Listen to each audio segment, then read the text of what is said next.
This podcast is supported by Siemens, your partner for industrial-grade AI.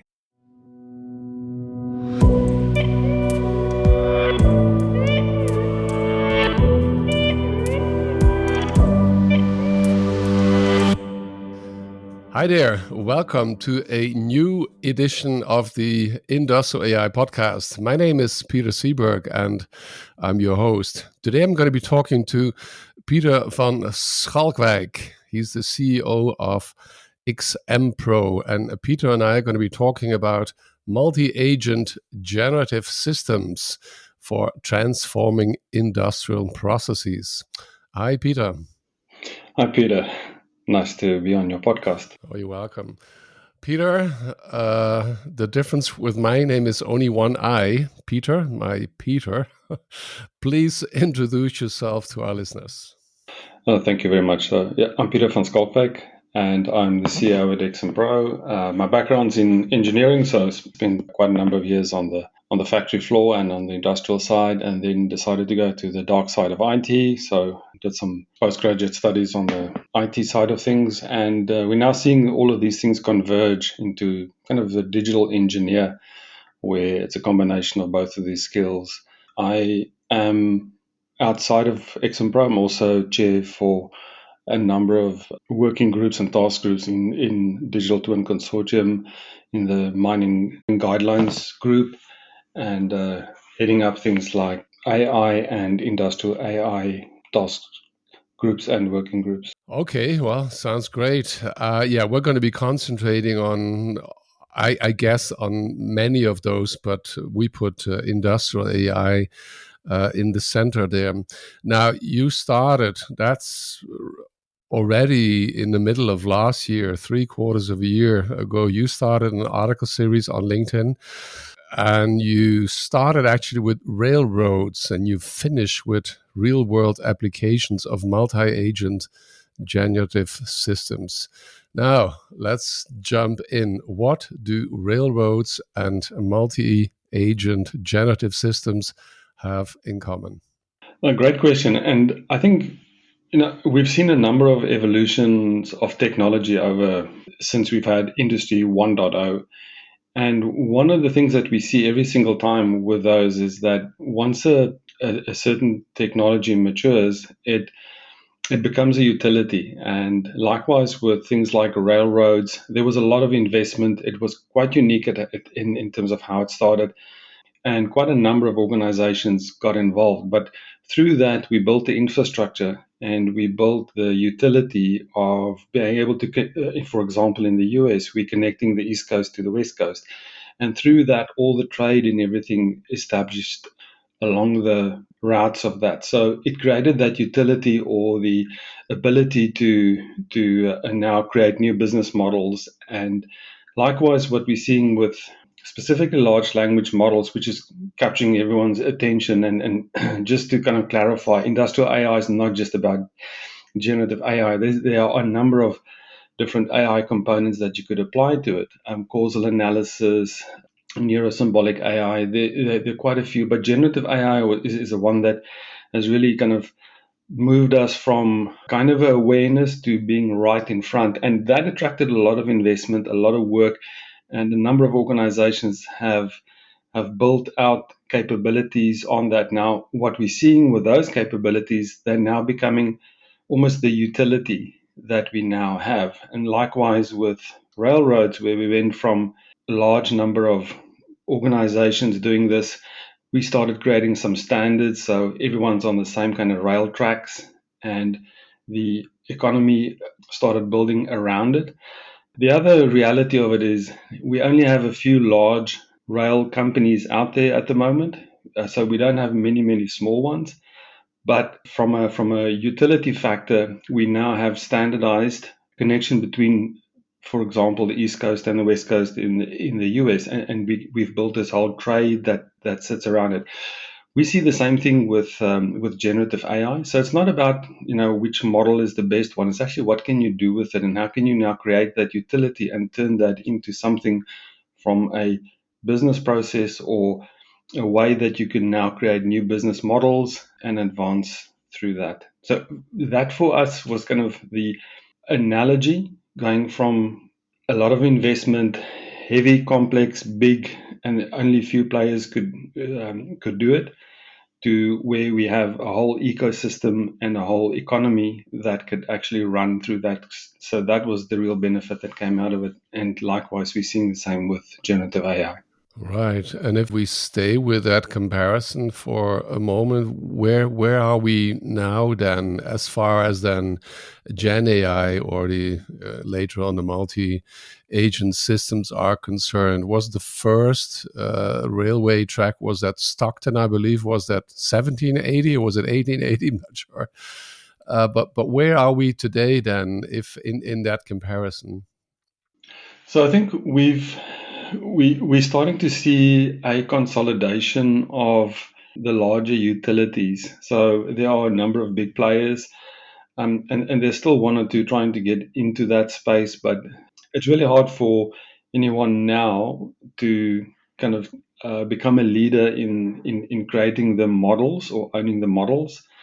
And I think a number of organizations, even organizations like NVIDIA, have seen that the inference market, and that's why NVIDIA, for example, launched their NIMs, which is the inference models. So a lot of it is now moving to the utility.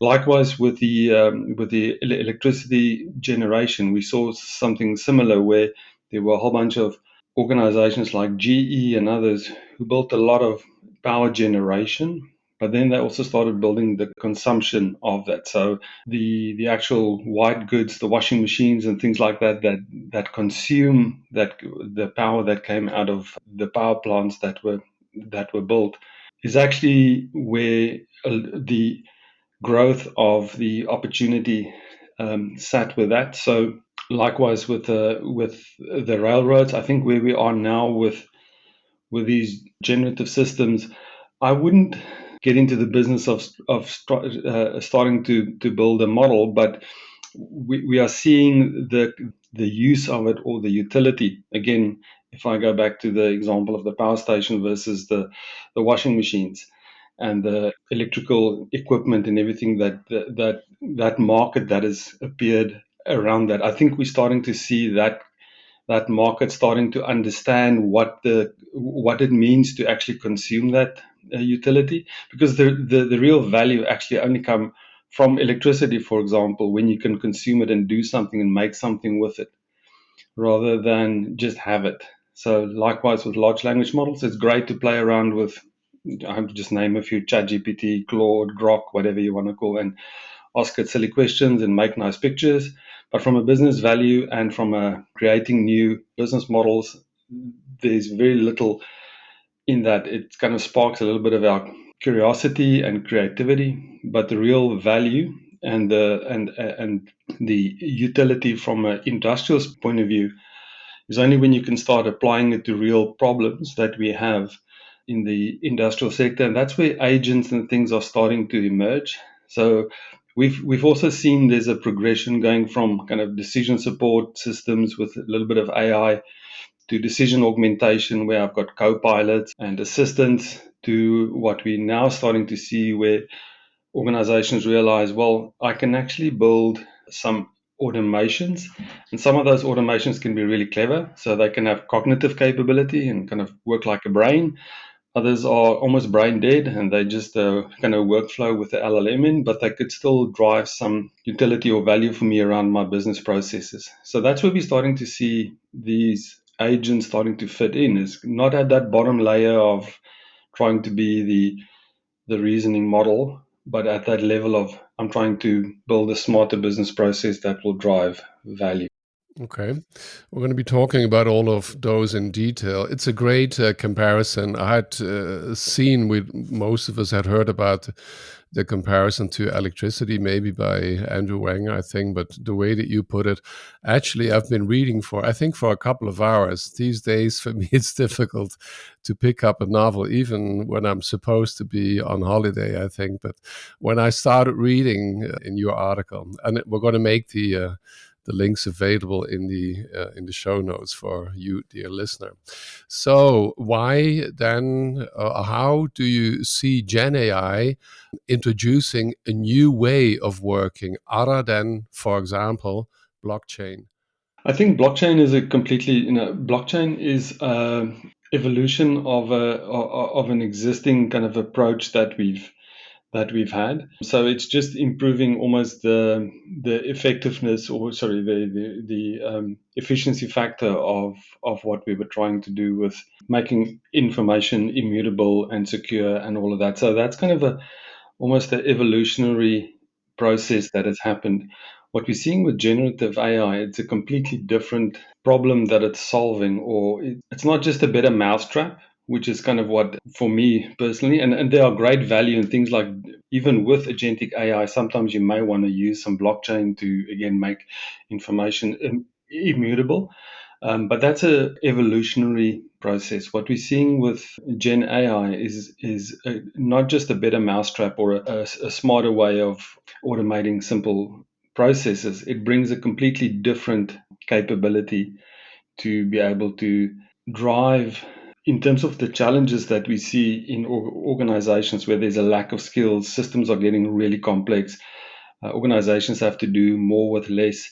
So those kind of challenges are really hard just to say, well, I can put a technology like blockchain onto it, where with these agentic decision models that you can build, you can actually address all of those specific concerns. So it's a very different value proposition from a technology versus a completely different business model approach.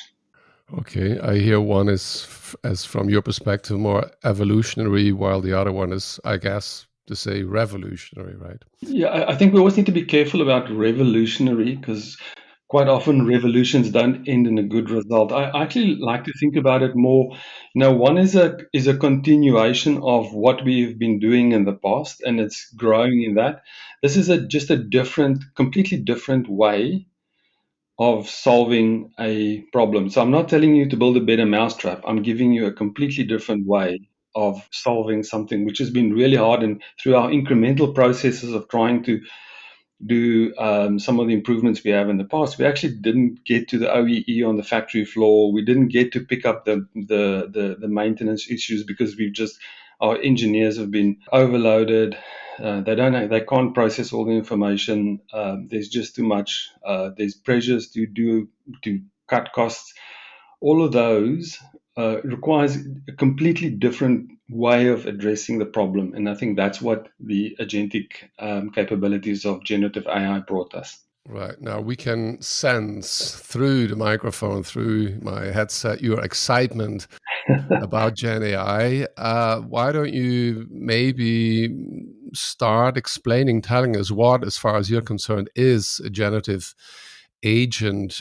How will it change, as you said, the way that we work? How can it help us? Again, we're not in terms of how our factories and industrial applications and AI and things like that work. We're not.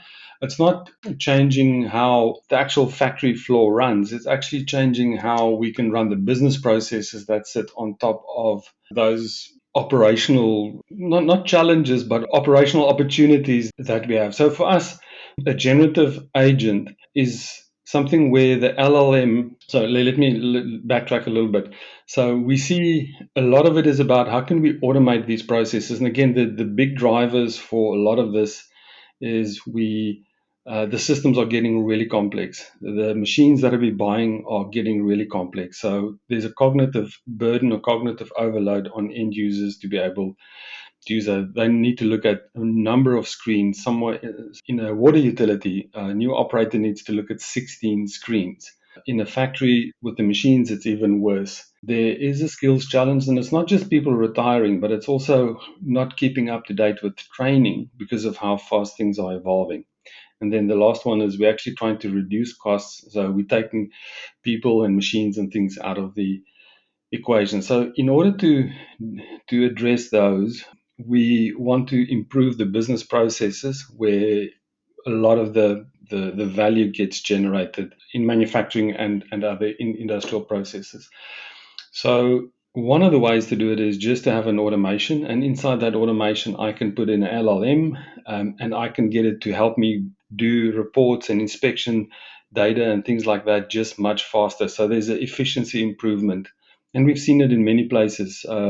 Generating a specification which used to take 2 or 3 weeks for 2 or 3 engineers can now be done in 3 minutes. And the accuracy is pretty high. It's kind of as good as people. So that's kind of the automation side. What really excites us, though, is the ability to create a cognitive process, something where the agent can replicate the way that we make decisions. So it's about decision intelligence. And instead of engineering the process, which is what we always done, we can now engineer the decision and model that decision and then get the agents to take those decisions. And what sparked it for me was actually work that came out of Stanford about 18 months ago, where there was research done around how you can simulate the behavior of humans using large language models. And through that, there was a very similar to the OODA loop that a lot of people are familiar with.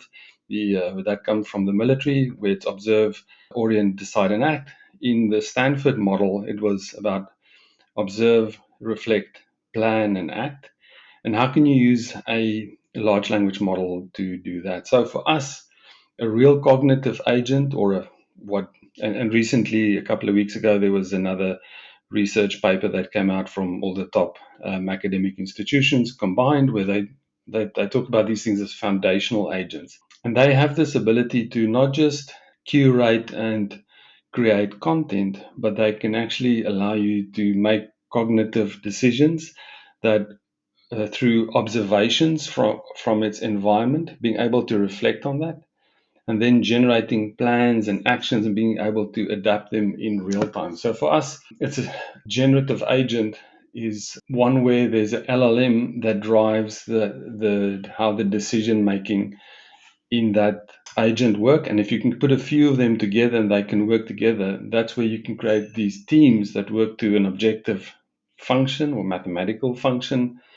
that can now together observe, plan, reflect, and act using a shared knowledge or a shared data space, a shared memory space and a shared decision space. So that's what is really hard to do if you're trying to create either single agents or trying to do this with humans. We're not great at kind of storing kind of how all our decisions and things work together. So multi-agent or a multi-agent generative system is really a team of virtual workers driven by or powered by generative AI, and they are also anticipatory, they're goal seeking, they're always on, and they have this ability to do adaptive reasoning and make decisions on the fly and manage outcomes or processes, specifically business processes, towards an objective function. Very good. We've moved into our topic here. Multi-Agent Generative Systems. There's a new acronym here. I assume that you introduced that yourself. MAGS, MAGS. I guess that's how you pronounce it, probably. So yeah, you said like putting a couple of these single generative agents together. So let's see, maybe it would be easiest if you could share with us, an example of, maybe a specific MAGS, a specific multi-agent generative system that you as a company offer that's maybe operating somewhere, and you give us an example of what each of these agents in a system, what they do.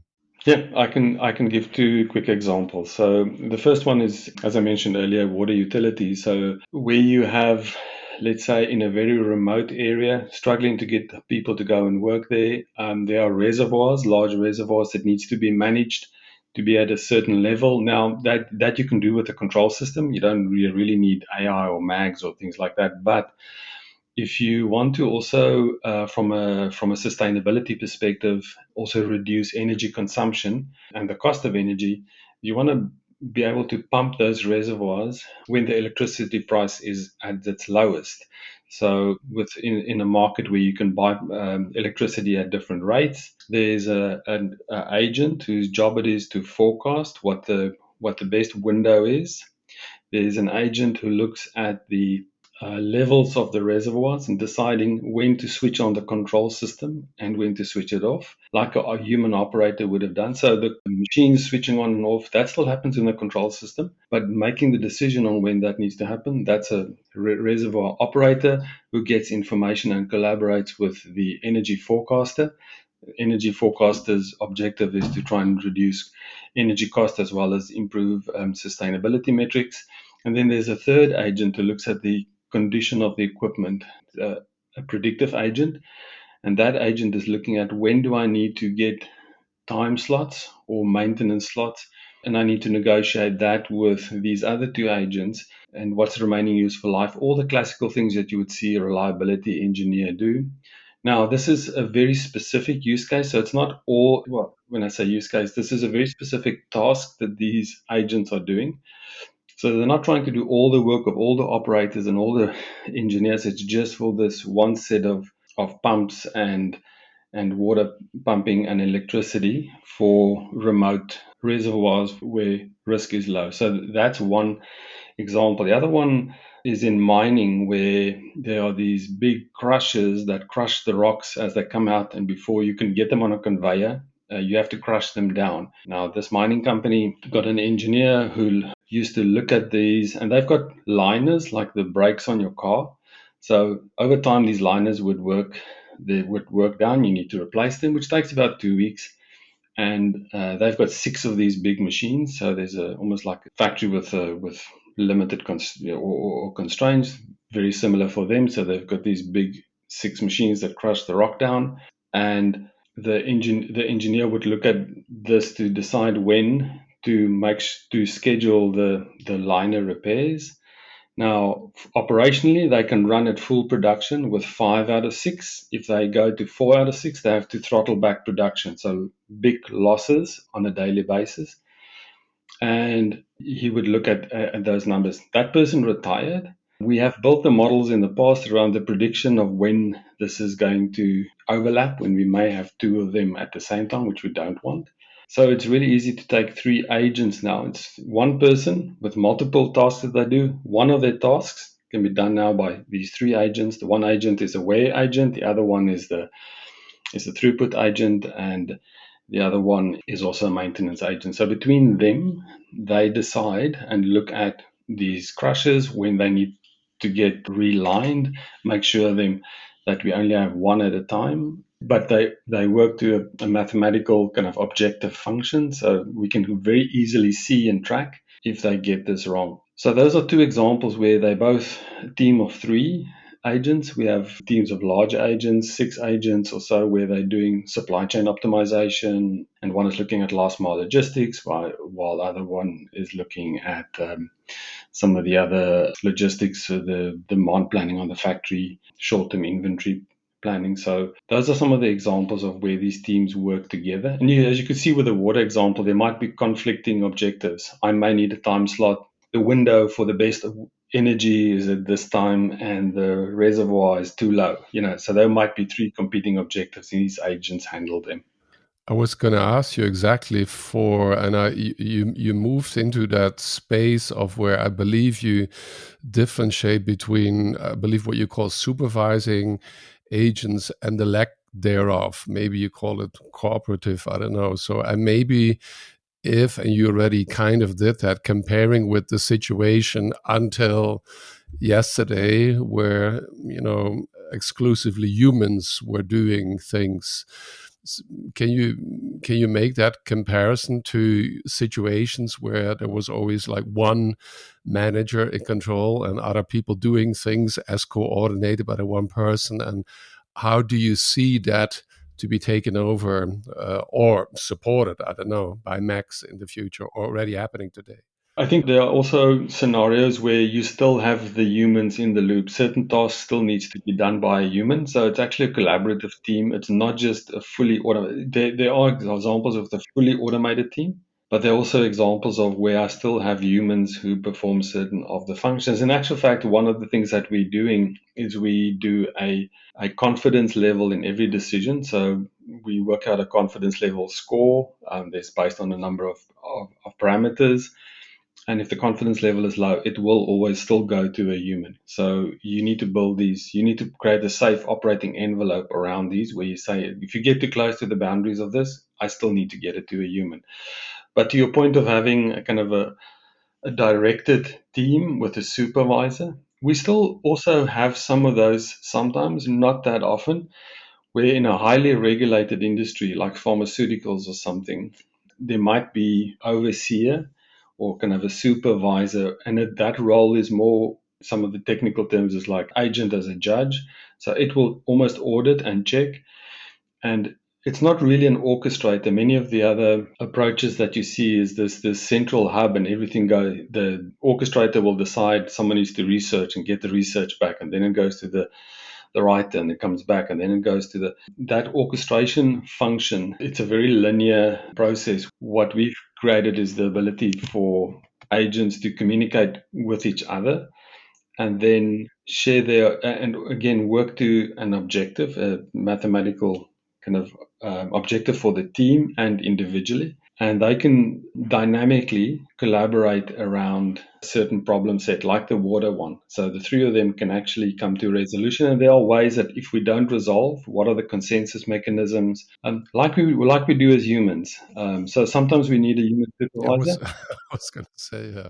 And in terms of the behavior or the structure of this, we are trying to make it as closely resembling how human teams work. The only benefit that we have is we also have full traceability of how every decision was made by every agent in under what circumstances, which is really hard with humans. If you go back to a human, you ask him how they did it. It's sometimes harder. But yeah, maybe typically one or three persons will, in the end, turn out to be the person making a final decision. Or I don't know. I'm not sure that humans are so good at just sitting together. I mean, I think we're good at, and that depends a lot on the characteristics of the persons, of course, sitting at a table and doing things the three without knowing exactly who's going to make the final or whose job is to do what. I'm not sure. And again, I think if you're managing, because I call them objective functions of mathematics, but it's really a set of KPIs. So everyone has got a KPI, and there's a process KPI, and you can immediately see if the KPI is not achieved. And what we've seen and feedback that we've had from organizations doing this is it's not all the decisions are always better than your best human would have done it, but the consistency. So let's say I've got 3 shifts. Now I have the consistency of over 3 shifts, where the night shift is not always better than the day shift. Or what we've heard from others in the supply chain logistics, my depot manager in this country and the depot manager in that country with the same data set will make 2 different decisions for the same data set. Now we've kind of, because we engineered the decision, we built a model around how we want the decision to work. We're getting much more consistent decisions, and we can also fine tune them. But now we have it's just a more consistent and predictable operational situation that we have than, what is John going to do versus what Joe's going to do. Sorry, that sounds like moving into an area I was going to ask you. Actually, there was a specific discussion we had at the Hanover Fair, and we talked about agents, and it was Boris Scharinger from Siemens, and he kind of questioned if agents would pass the certification process. Now, I do recall having read that I believe you make the classification between, on one hand, maybe deterministic systems, and on the other hand, maybe non-deterministic, more emergent processes.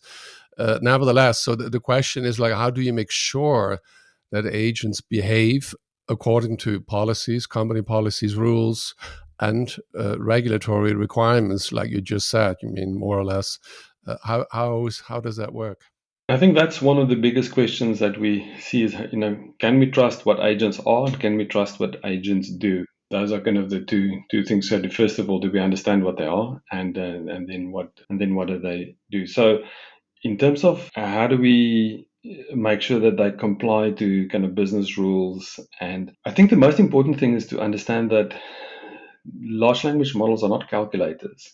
They are generative and they predict the next token. And just because there's such a large body of training, they know, like we also learn by what the next token is. So in order to reduce, first of all, hallucinations and things like that, grounding them in physics-based. So get my sensor data, get real-time data, and before I pass it to the LLM, I'm not asking the LLM to predict when the pump's going to fail in that water thing. I'm actually running a traditional classical predictive model, a regression model that's telling me when that pump's going to fail. I pass that on, and they just need to make a decision based on that grounded information. So grounding is really important in all of this. But the bigger challenge is, how do you do this at scale? So how do you make sure that every single one, because it's really easy to do POCs with little bits of code and let agents do interesting things. But how do you embed the business rules at a layer in the organization where you're sure that every single time that these things run, that they apply those rules? The way that we've approached it is we create what we call agent profiles. It's almost like the digital twin template of an agent. So let's say there's a maintenance agent profile. I can have 100 or 1,000 instances of it. It will inherit its business rules and what we call deontics. So the deontic rules are obligations, permissions, prohibitions, all of that comes from the profile. Now, when I have an instance, there might be local tasks and things that I wanted to do. I can never override what sits at the profile level. So I can never, even if I want to say do harm on my plant, it cannot do that because it's overriding deontics or the umbrella that sits over it, which is admin controlled and segregated. So there's that segregation of duties. That's one mechanism of doing it. Now, is it fail safe? That sounds like the Asimov robotics rules. Yep, and you bake them in at that level where they are the governance levels, and it doesn't matter what you do at the lower level, you cannot override those governance ones. And yeah, they're both business rules as well as deontics. Deontics, again, more around it. Now, is that fail safe? No. So what we've also done is kind of separated the ability to make a decision, that observe, reflect, plan, and act. Really powerful. It's really smart. But that act is not really acting. It is just the intent to act.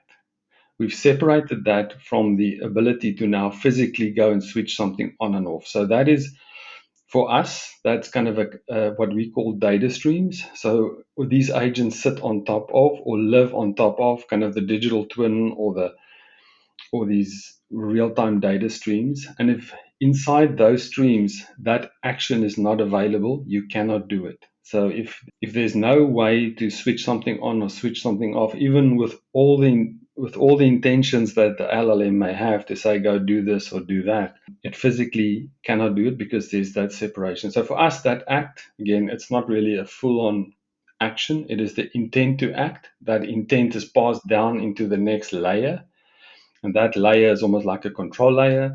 It's built on data pipelines and data flows with connectors, and you have full control over what actual actions can happen. Can you share with us an example of what you call a data pipeline, data stream, maybe, one that you are using at your company? Yeah, so that's a great question because these agents are not built in isolation, and organizations don't want to change tools halfway through because I now want to have some agents. So for us, a data pipeline is where we have about 200 different industrial connectors. Like a workflow, I can visually build them up from what we call listeners and context providers. So my real-time sensor data, my maintenance records, I can visually create that. It creates explainability as well. So I can now see I'm connecting to this source, that source, and I'm combining them, I'm cleaning some data, and I'm then passing that. And one of the things I may do is ground it. I run a predictive model. So the input, clean up the data, wrangle. We still do a lot of that because industrial data is not clean. Then pass it on to a predictive model. It will predict when this is likely to fail. That endpoint is then passed to an agent. So that agent can then listen to this data stream, which is a visual workflow or a visual data flow. In this instance, can take millions of data points per day, runs through that, and that gets passed to the agent as an observation. If I didn't have agents, that could go to a dashboard. So classically, that would go to a dashboard that sits in front of an engineer, and they would look at this dashboard and see when this pump is likely to fail. What we're now doing is we're taking that exact same data stream. So the only thing that we're adding is the block that says go to the agent, and potentially still to the dashboard if you want to know what's going on. But now the agent has that information, does its processing, and when it's done and it's created that action, part of the output data stream, so back to the workflow or the data pipeline, is pick up the actions that come out of it, and then potentially create a work order in my work order management system, potentially switch things on and off if you allow them, or just send it as a recommendation. So that teams, all the work that they do could still go to a supervisor or a manager as a recommendation to say, we think you need to change the set point, and here's the evidence, and this is our reason. You can send that in Teams, for example, as a output of that workflow or that data flow. So most of these data pipelines are ingesting data from multiple sources, running some form of analytic, either passing it on to a human or passing it on to an agent. And then once that agent or human makes the decision on what they want to do with that, it generates the output or we call them actions. So there could be a number of actions. Send an email, update a blockchain records for me, initiate a smart contract, send it to Slack or Teams, or it really depends on what you want your business process. So that's kind of the new generation business processes, going from very deterministic, classical, we converted paper to digital, that kind of business process, to a more high velocity, high volume, agentic style workflow, but still very visual. And I can fully explain every block, every step, and everything that goes through it. Okay, what is the type of AI machine learning you already mentioned as an example, regression model, I believe? And as far as that is concerned, what is the reliability Python library that you use? And maybe 1-2 questions related to the way that you work. You work with technology partners. Your customers work in the cloud. They can work local. How does that work? Yeah, so again, if you work in the industrial space and things like critical infrastructure like water, airports, things like that, then sometimes they're limited in terms of what they can do in cloud and other. So our solution we're agnostic to whether it's cloud or edge or a combination. So it could be a hybrid cloud edge solution where some of the data and some of the inferencing and things that you may want to do happens on premise. Other parts may happen in the cloud. Quite often, depending on the type of model that you're running, both from a kind of a classical AI as well as a generative AI, would determine where you would run. Also, the classification of your data and the privacy and all of those. Now, some customers in Europe, for example, can't run some of the providers because the data still gets processed in other territories, so data privacy. So for that reason, we are a Dell validated design for for manufacturing edge as well as the AI factory. We were on the Dell stand at Hanover Mess as well as the Distributech, where we showcase that. And again, it's either like just on the edge or in the cloud. It could be a hybrid that supports kind of the business process or where I need to do the grunt of the hard work on the AI models.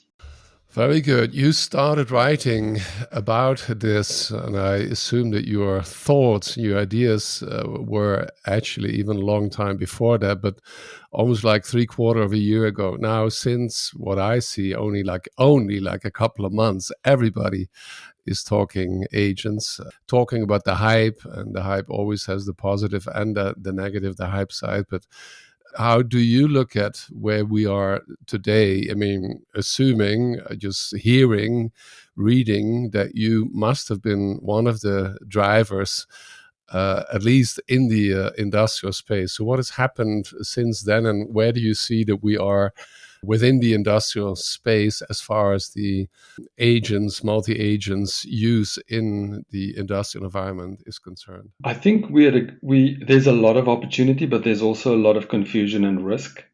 that we're seeing, because everyone is now talking about agents, or even the larger vendors and in the AI space, the generative AI vendors now have agents, and a lot of these are just automations. They're actually not, they don't have agency, but it's creating, and Gartner and others call this agent washing. So I think there's a lot of agent washing going on at the moment, where people are taking kind of old things, slap a little bit of LLM on it, and now it's becoming an agent. There are also other developments that happen outside of the industrial space, which is taking off like wildfire, and things like MCP or A2. So MCP is the Model Context Protocol, which launched by Anthropic. Anything can connect to anything.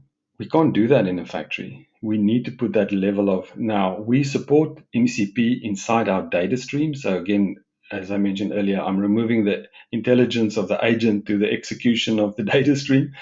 In that, I can run an MCP if it's controlled under the governance of IT systems. But there's a lot of these things starting to emerge, agent-to-agent protocols. Now, they, in a way, they don't have the rigor that we have with something like MQTT or OPC UA or DDS, where we've had industrial protocols that do things at scale securely. So we're seeing a lot of that noise being introduced, and also we're seeing a lot of POCs being done where someone thinks they can just quickly create a little bit of Python code and connect this thing to that thing, and that's done a little bit of automation. So scaling out in industrials, I think there's a lot of risk that needs to be properly assessed when you're doing this, if you want to do this at scale in a secure and trustworthy way. And I think that's something we've spoken about from day one. So we've said you need agents that can observe, agents that can manage the process, but also agents that behave, and things like bounded autonomy. So hopefully we'll see more of that conversation on the industrial side, where we don't just go after the next bright shiny thing, can we connect anything to anything, but rather look at, first of all, what is the job that I'm hiring this agent to do? How can I do it in a trustworthy way? And how can I make sure that I'm getting ROI on it? And it's not just a kind of a play thing where it's creating a lot of technical debt for us over time. Great. And for those listeners that want to hear more about MCP, maybe A2A, I did talk to Colin Mason from ARC 2 weeks back on that topic. So you can, I believe also for you listening, you can go back one or two episodes. Well, yeah, amazing. Tell us a little bit more about your team, Pieter. Where are you based? I think you talked a little bit about the customers and the type of markets that you operate. We started in Sydney, Australia, and we still have a large team here. We also have a large team in the US. So, and we have a smaller team out in the UK. So we cover those geographies through the US. We also do South America. We predominantly in asset-intensive industries, oil and gas, mining, energy utilities, manufacturing, and process manufacturing. Those are the predominant areas. And then again, like utilities could be water and power. But it's really more asset-intensive, process-intensive industries where trustworthiness and those things are critical. And we work with tier one mining companies, oil and gas companies, power utilities, and we've got some large discrete manufacturing as well as process manufacturing customers.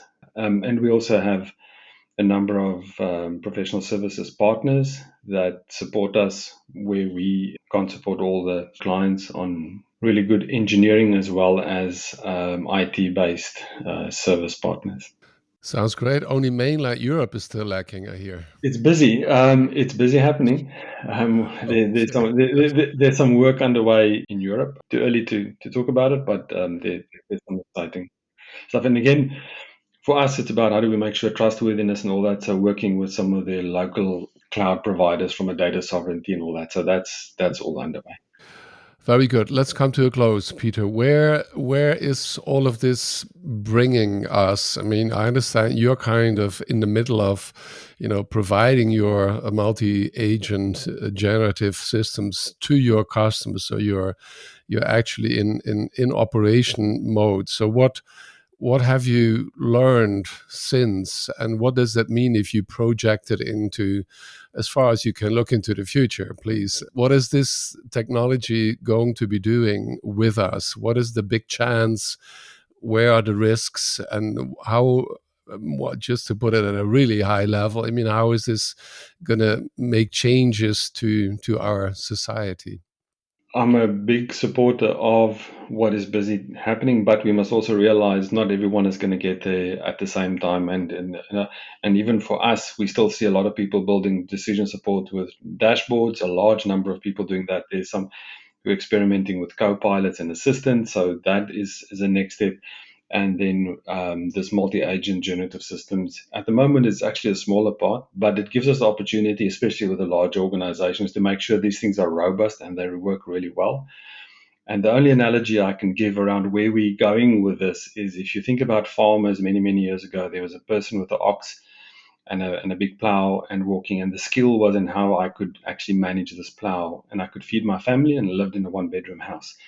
Later on, we got a tractor, and I could drive the tractor. So the skill from the plow, I needed to learn a new skill. I lived in a much bigger house. I could feed kind of part of the town, but my skill changed. The mechanical part became part of the being able to do the plow became part of the mechanical part of the tractor. I needed to learn a new skill.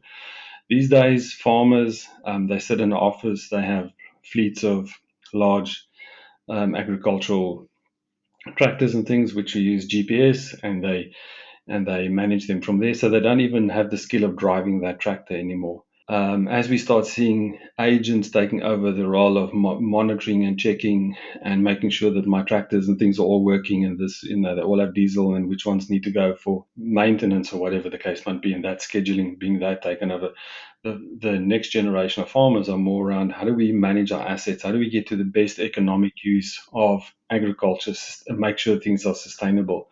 So I do see us improving the quality of life for everyone by taking, because we have such a skills shortage and the systems are getting so complex, but we can apply our cognitive capabilities and skills to the more creative problems that we need to solve around sustainability and longevity of everything. So that's where I see it heading, but it's still a journey.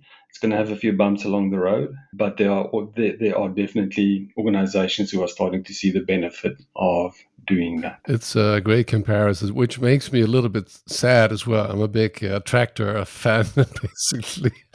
Whenever I'm out here and I see typically young men, young women on these huge tractors, as you say, they're like huge machines, and maybe knowing that sooner or later, they're going to be driving around autonomously.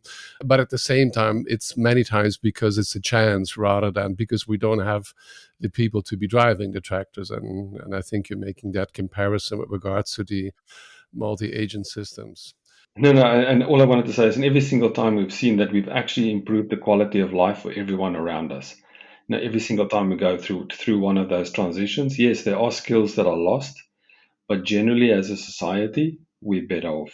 That's a great close. Thank you very much, Pieter. Listeners that want to get in touch with you can do so through LinkedIn or... Yeah, absolutely. LinkedIn or through our website. Yeah, we'll put them both in the show notes, so you listener can go there and get the detailed information. Pieter, thank you very much. Have a great day and good luck with all the things you're doing. Good luck with your company. Thank you very much, and thanks for the opportunity. Thank you.